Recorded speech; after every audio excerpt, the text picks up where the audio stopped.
जब जब धरती पर पाप बढ़ता है, धर्म की हानि होती है, तब तब मैं आता। ये तो आप सब जानते हैं, किंतु क्या आपने कभी सोचा है कि क्यों मैं इस धरा का जीव बनकर ही अवतरित होता? क्यों मैं मनुष्य के रूप में आपके बीच में रहता? आज बताता। संसार में पाप और पुण्य संतुलन में चलते हैं, किंतु जब पाप सीमा से आगे बढ़ जाता है, मुझे आना ही होता। कारण यह है कि आप मुझे भुला देते। चौकिए मन, मैं आप ही में बसता हूं। बस आप स्वयं के भीतर बसे परमात्मा को भूलने लगते। इसीलिए मुझे आना पड़ता है आपको यह बताने कि सारी शक्ति आप में ही समाहित है। पर आप क्या करते हैं? मेरा सम्मान करते, मुझे पूछते, मुझसे शक्ति मांगने लगते, भांति भांति की इच्छाएं मेरे सामने रखते। मुझे आपकी श्रद्धा से कोई आपत्ति नहीं। मुझे आपत्ति है उस भाव से जो आपको दुर्बल बनाता। परमात्मा में श्रद्धा रखिए, किंतु स्वयं की आत्मा पर भी विश्वास कीजिए, क्योंकि इस संसार में ऐसा कुछ भी नहीं है जो आप नहीं कर सकते।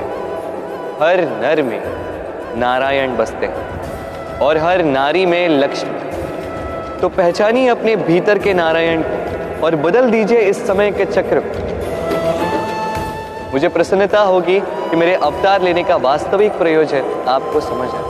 तो शंका त्याग कर शंकर बन जाइए, अन्यथा कंकड़ के समान रहना हो।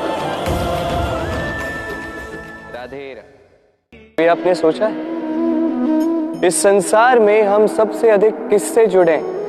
अब कोई कहेगा माता पिता, कोई कहेगा मित्र, कोई कहेगा पत्नी, तो कोई कहेगा संतान। नहीं, यदि इस संसार में हम किसी से जुड़े हैं तो वो है समय।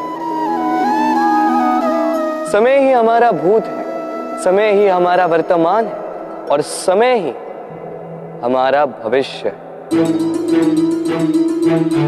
और हम क्या करते हैं? सबसे अधिक जुड़े समय को, सबसे बहुमूल्य संपत्ति को हम नष्ट कर देते हैं। कोई भविष्य के ऊंचे सपनों को बुनता है, कोई बीते कल को कोसता है, किंतु तनिक सोचिए, बीता कल आपके सोच विचार करने से बदलने नहीं वाला। और भविष्य के विषय में सोच विचार करके यदि आप अपना वर्तमान नष्ट कर देते हैं तो आपका भविष्य भी बीते कल की भांति ही होगा। इसलिए आज के विषय में सोचिए, उसे उत्तम बनाएं।